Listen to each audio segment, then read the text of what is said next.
Student.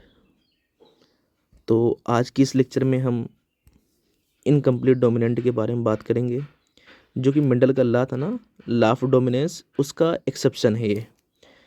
इसमें क्या होता है इनकम्प्लीट डोमिनेंस में कि जब आप F1 जनरेशन में, ठीक है ना, क्रॉस कराते हैं दो पेरेंट के बीच में, तो क्या होता है, लॉ ऑफ डोमिनेंस में क्या होता था, तो आइदर ऑफ द पेरेंट के कैरेक्टर जाहिर होते हैं, जो कि डोमिनेंस होता है। लेकिन यहाँ पे क्या है, जब F1 जनरेशन में either of the two parent के अलावा बीच के दो कैरेक्टर मिलते हैं, तो उसे हम क्या कहते हैं, इनकम्प्लीट डोमिनेंस कह देते हैं। इसके एग्जांपल ध्यान देना, एक डार्क फ्लावर है जिसका दूसरा नाम होता है स्नैपड्रैगन या एंटीराइनम मेजस स्पीसीज है। दूसरा है मिराबिलिस जलापा, या इसी को बोलते हैं 4 o'clock प्लांट कहते हैं। क्यों कहते हैं, ये ओपन होता है at the 4 PM up to the next morning, इसलिए इसे क्या बोलते हैं, 4 o'clock प्लांट कह देते हैं। तो इसमें क्या था, हमने फ्लावर के कलर को लिया था रेड, और कौन सा, ये वाइट। रेड डोमिनेंस था, इसके लिए जीनोटाइप क्या लिखा, capital R capital are. White क्या था, रेसेसिव था, स्मॉल आर स्मॉल आर। अब लॉ ऑफ डोमिनेंस के अकॉर्डिंग मेंडल ने सबसे पहले पेरेंट को चुना और प्योर लेते हैं, फिर उसके बाद क्या करते हैं, फ्यूज़न कराते हैं, F1 जनरेशन मिलती है, फिर उसमें सेल्फिंग कराते हैं। ये काम मेंडल का था ना। तो इसमें क्या है कि यहाँ से हमने सबसे पहले गैमेट बनाया कैपिटल आर, यहाँ से गैमेट बना स्मॉल आर, इन दोनों को फ्यूज़ किया तो कैपिटल आर स्मॉल आर आया। लॉ ऑफ डोमिनेंस के हिसाब से F1 जनरेशन कैसी आनी चाहिए, रेड आनी चाहिए, जो कि डोमिनेंस है। लेकिन ऐसा नहीं हुआ। यहाँ पे मैं क्या लिख रहा हूँ, देखिए यहाँ पे सारे कैसे मिले, ऑल आर पिंक, जबकि LOD यानी कि लॉ ऑफ डोमिनेंस के हिसाब से रेड आना चाहिए था। फिर जब इसकी सेल्फिंग कराई गई, यानी capital R small R cross by capital R small R, तो सेल्फिंग का नतीजा क्या हुआ, देखिए यहाँ से सेल्फिंग करा रहे हैं तो ये सेग्रीगेट कर गए, लाफ सेग्रीगेशन यहाँ पे लगा। फिर इसके बाद जो है रीजनल पुनेट, कितने खाने बनेंगे, ये बात डिपेंड करती है कि इधर की तरफ कितने गैमेट, इधर की तरफ कितने टाइप्स के गैमेट। दो इधर हैं, दो इधर हैं, मल्टीप्लाई कर लो, 2 2 ज़ा 4, यानी कि 4 स्क्वायर बोर्ड बनेंगे, जो कि बनाया गया है। और अब इन स्क्वायर बोर्ड में आप देखिए कैसे किया जाता है, स्क्वायर बोर्ड कैसे बनता है और गैमेट कैसे रखते हैं। एक बार मैं इधर थोड़ा सा रफ बना देता हूँ। इस तरीके से 4 खाने हैं। एक तरफ आप क्या रखोगे, मेल गैमेट को, यानी कैपिटल आर स्मॉल आर। दूसरी तरफ क्या रखेंगे, फीमेल गैमेट को, यानी कौन सा, ये भी है कैपिटल आर स्मॉल आर है। फ्यूज़न कराइए कैपिटल आर, यहाँ से capital R small R, capital R small R, ये इसके साथ जाएगा, ये वाला इसके साथ जाएगा, स्मॉल आर स्मॉल आर। ये तो करना आता होगा ना, ये भाई मैं क्यों इतना बताऊंगा इसमें।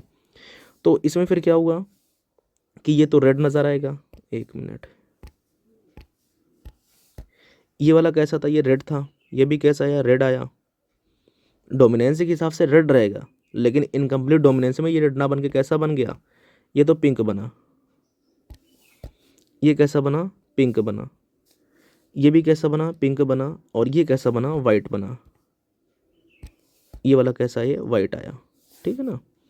तो वो चीज़ देखिए मैंने यहाँ पे लिखी है। तो इसका जीनोटाइपिक रेशो क्या मिल जाएगा आपको, एक तो रेड मिल रहा है, दो पिंक मिल रहे हैं, और एक फिर कैसा मिल रहा है, वाइट मिल रहा है। ये जीनोटाइपिक रेशो है 1:2:1। फिनोटाइपिक रेशो की बात करोगे, यहाँ पे भी एक रेड मिलेगा, दो पिंक आएंगे, एक वाइट आ जाएंगे।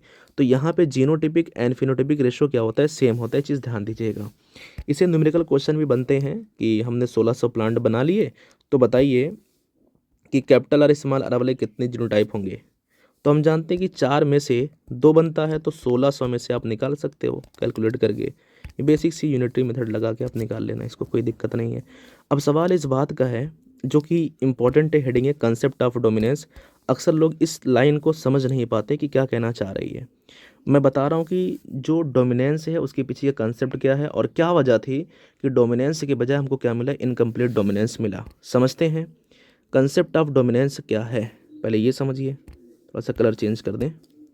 हम जानते हैं कि जैसे कोई डिप्लॉयड ऑर्गेनिज्म होता है ना, इसमें जो क्रोमोसोम होते हैं वो किस में होते हैं, पेयर में होते हैं। आइए तो देखिए मैंने यहाँ पे क्या किया, क्रोमोसोम को लिया हुआ है, और क्रोमोसोम को कैसे ले लिया, पेयर में ले लिया। इस क्रोमोसोम पे क्या पाए जाते हैं, जीन पाए जाते हैं।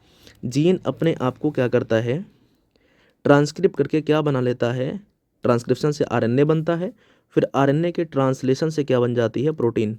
RNA translate into the protein. फिर protein, all proteins are enzyme. Protein क्या है, बेसिकली एंजाइम है, लेकिन सभी नहीं होते एक्सेप्ट द राइबोसोम, ये बात आपको पता है।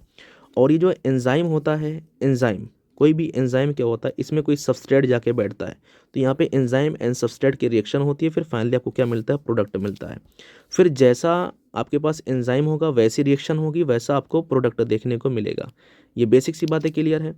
तो जब तक कोई मॉडिफिकेशन नहीं हुआ इन जीन में, कोई बदलाव नहीं हुआ, तो दोनों जीन क्या कर रहे थे, एक ही प्रोडक्ट बना रहे थे और डोमिनेंसी जाहिर हो रही थी। अब यहाँ पे क्या है, 3 केस यहाँ पे डिस्कस करते हैं। मान लेते हैं कि यहाँ पे जो जीन लोकेटेड था, इस जीन में क्या हो जाए, मॉडिफिकेशन हो जाए। तो 3 पॉसिबल केस बन सकते हैं। पहला क्या है, जीन में साइलेंट म्यूटेशन हो। तो अगर साइलेंट म्यूटेशन जब होता है तो जीन अपने आप को एंजाइम के फॉर्म में एक्सप्रेस करेगा, यानी कि जीन क्या करेगा, एंजाइम बनाएगा। और जब एंजाइम बनेगा तो वैसे भी क्या होगी, प्रोटीन भी बन के आएगी। तो हम ये कह सकते हैं कि इस केस में जो जीन है वो बिल्कुल नॉर्मल ही है ना। तो जब नॉर्मल ही है तो पहले जैसा ही है, तो उसे क्या बोलेंगे, अनमोडिफाइड कह देंगे। वो मॉडिफिकेशन नहीं हो पाया, होना तो चाह रहा था लेकिन साइलेंट म्यूटेशन था इसलिए कुछ नहीं हो पाया। तो यहाँ पे नॉर्मल चीज़ें आपकी बनेंगी और सेम प्रोडक्ट आपको देखने के मिलेंगे। तो जो पहला केस है ये वाला ना, जिसमें साइलेंट म्यूटेशन होता है, इस वजह से इनकम्प्लीट डोमिनेंस नहीं आएगा क्योंकि वो अनमोडिफाइड के सिमिलर ही है।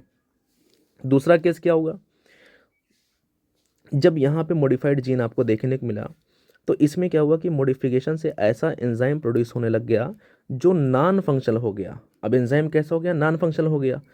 तो अब इसमें पूरी तरीके से डोमिनेंसी नहीं आ पाएगी। तो ये रीज़न बन सकते हैं इनकम्प्लीट डोमिनेंस का।